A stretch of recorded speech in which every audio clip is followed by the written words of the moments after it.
Good morning, students. We are doing unit second of paper first, and in last lecture we did tensors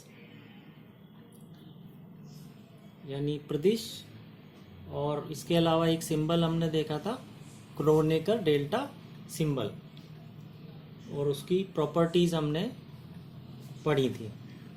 आज हम एक और symbol देखेंगे जो कहलाता है परमुटेशन सिंबल या क्रमचय संकेत। इसको डिनोट करते हैं EIJK, इस तरह से डिनोट करते हैं। IJK यहाँ पर क्या है, ये सबस्क्रिप्ट है क्योंकि ये नीचे लगाई गई हैं, और 3 डायमेंशनल स्पेस में इसके मान क्या हो सकते हैं, I, J और K के 1, 2 और 3। तो त्रिविमीय समष्टि में I, J, K के मान क्या हो सकते हैं, 1, 2 और 3। अब ये क्रमचय संकेत या परमुटेशन सिंबल ये किस तरह से परिभाषित होता है, इसकी वैल्यू +1 होती है। कब? जब I, J और K ये साइक्लिक हो या चक्रीय क्रम में हो, तो इसकी वैल्यू क्या होती है, +1। चक्रीय क्रम का क्या मतलब हुआ, जैसे 1, 2, 3, ठीक है। तो 1 के बाद 2 आए, 2 के बाद 3 आए, 3 के बाद 1 आए, फिर 1 के बाद 2, ये क्रम चलता रहे। अगर ये क्रम विपरीत हो जाता है या बीच में टूटता है तो फिर हम कहेंगे कि ये चक्रीय क्रम में नहीं है। तो यदि ये इंडेक्स I, J के चक्रीय क्रम में हो तो इसकी वैल्यू +1 आती है। अच्छा, -1 आती है जब I, J के क्या हो, प्रति चक्रीय क्रम में हो, प्रति चक्रीय क्रम में हो। और 0 भी हो सकती है जब 2 या 2 से अधिक संकेत यानी I, J के समान हो।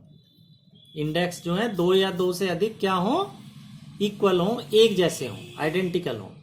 तो इसका मतलब क्या हुआ कि इस डेफिनेशन के हिसाब से EIJK या परमुटेशन सिंबल, इसकी 3 वैल्यूज पॉसिबल हैं, +1, -1, 0।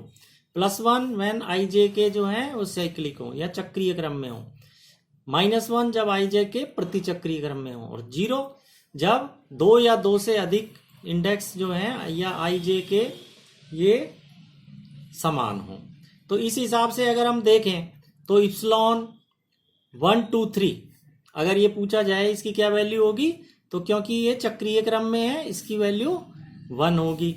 इसी तरह पूछा जाए कि इप्सिलॉन 3, 2, 1 इसकी क्या वैल्यू होगी, तो देखो 3 के बाद 1 आना चाहिए। इस हिसाब से अगर देखें तो यहाँ 2 आ रहा है, तो ये चक्र टूट गया है, तो इसका मतलब इसकी वैल्यू क्या आएगी, -1 आएगी। इसी तरह इप्सिलॉन 2, 2, 3 इसकी वैल्यू पूछी जाए, अब यहाँ पे क्या है, 2 संकेत समान है, 2, 2, तो यहाँ पे इसकी वैल्यू क्या आएगी, 0 आएगी। इसी तरह इप्सिलॉन 1, 1, 1 तो इसमें 2 या 2 से अधिक संकेत समान है यानी 3 बार आ रहा है 1, तो ये भी 0 होगा, ठीक है ना। इसी तरह 2, 3, 1 तो देखो साइक्लिक है, 2 के बाद 3, 3 के बाद 1, तो +1 आएगा। इस तरह हम आसानी से इनके मान लिखे जा सकते हैं। जैसे हम एक इसका क्वेश्चन भी दें, कभी कभी ये पूछा जाता है कि इसकी वैल्यू निकल प्रूव कीजिए, इप्सिलॉन JK = 6। हमें ये प्रूव करना है, इप्सिलॉन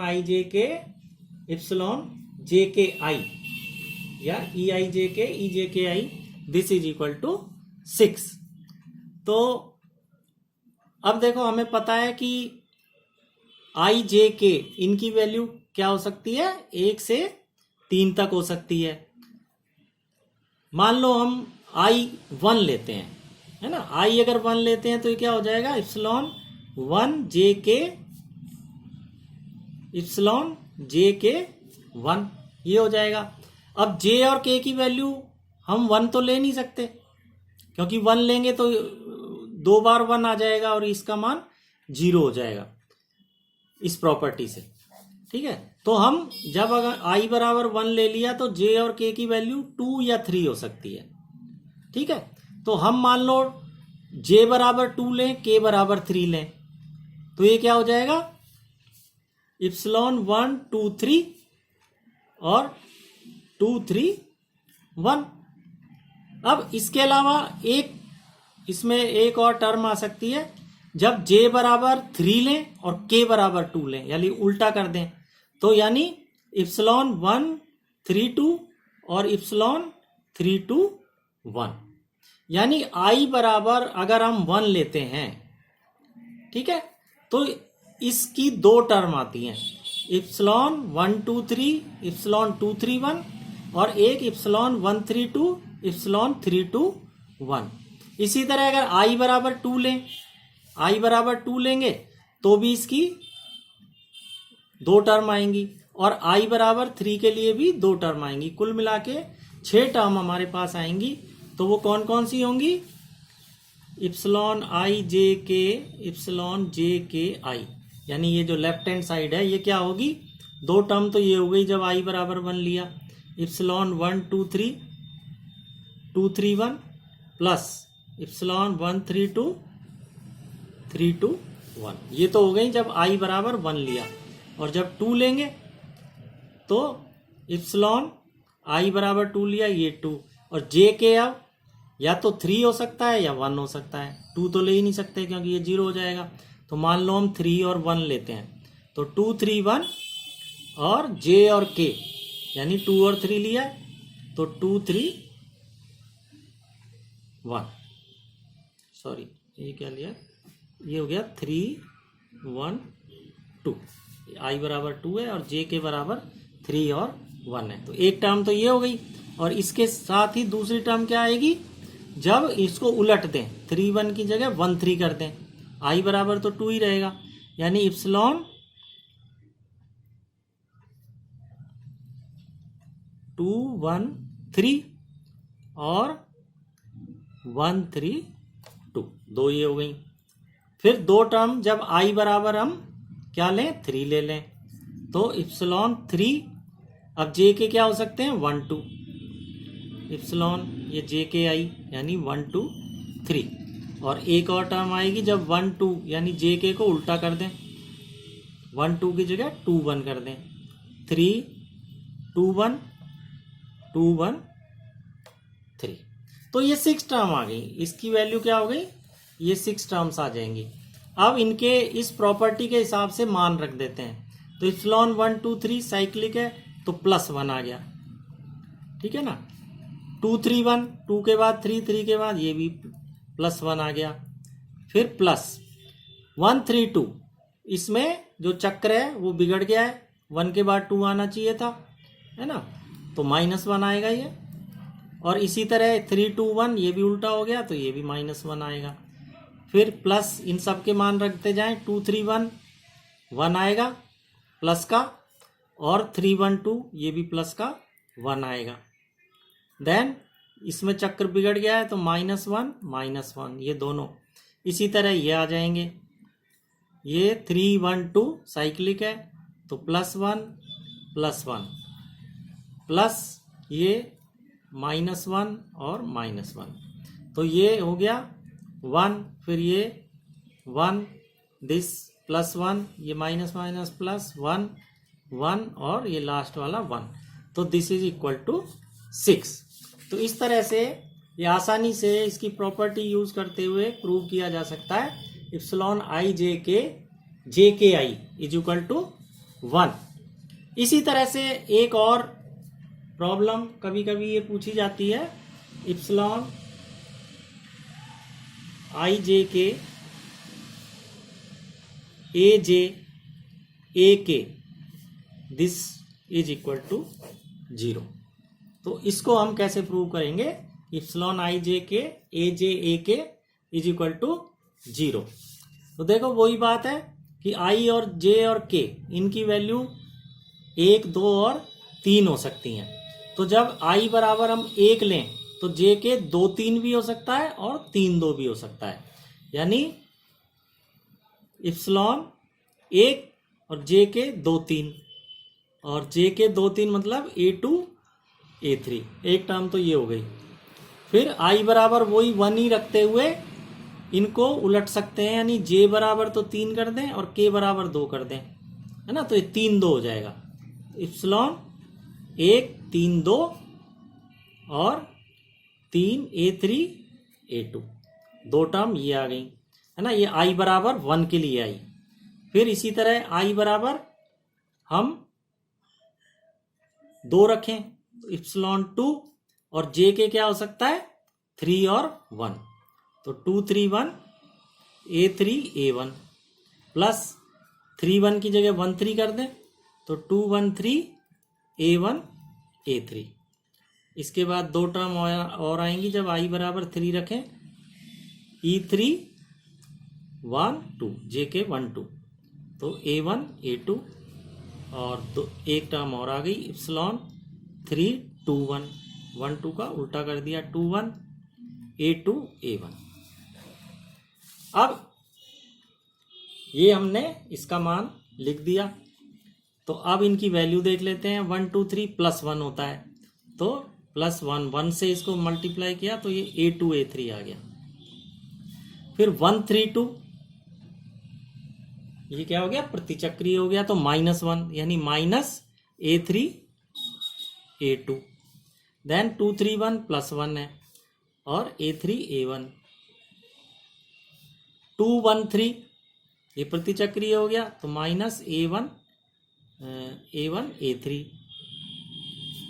फिर ये 3, 1, 2 प्लस A1 A2 और इसी तरह ये माइनस आ जाएगा A2 A1। तो ये इससे कैंसिल हो गया, ये इससे हो गया और ये इससे हो गया तो इसकी वैल्यू क्या आ गई 0 आ गई। इस तरह से ये प्रूव किया जा सकता है कि value of this will be equal to 0।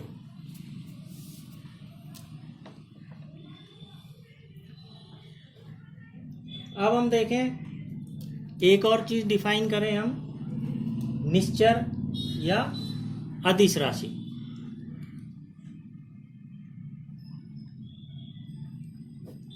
निश्चर या अदिश राशि इसको हम कैसे डिफाइन करेंगे, ठीक है ना। तो इसको डिफाइन करने के लिए माना कि कोई राशि जो है फाई है। मान लो हम एक राशि लेते हैं फाई और एस तंत्र में इसका मान जो है जो भी होगा वो एस तंत्र के जो निर्देशांक हैं उसका फलन होगा। एस तंत्र के निर्देशांक मान लो हम लेते हैं एक्स वाई जेड, जो कि प्रदिश संकेतन में एक्स वाई जेड को क्या लिखते हैं हम x1 x2 x3। यानी एस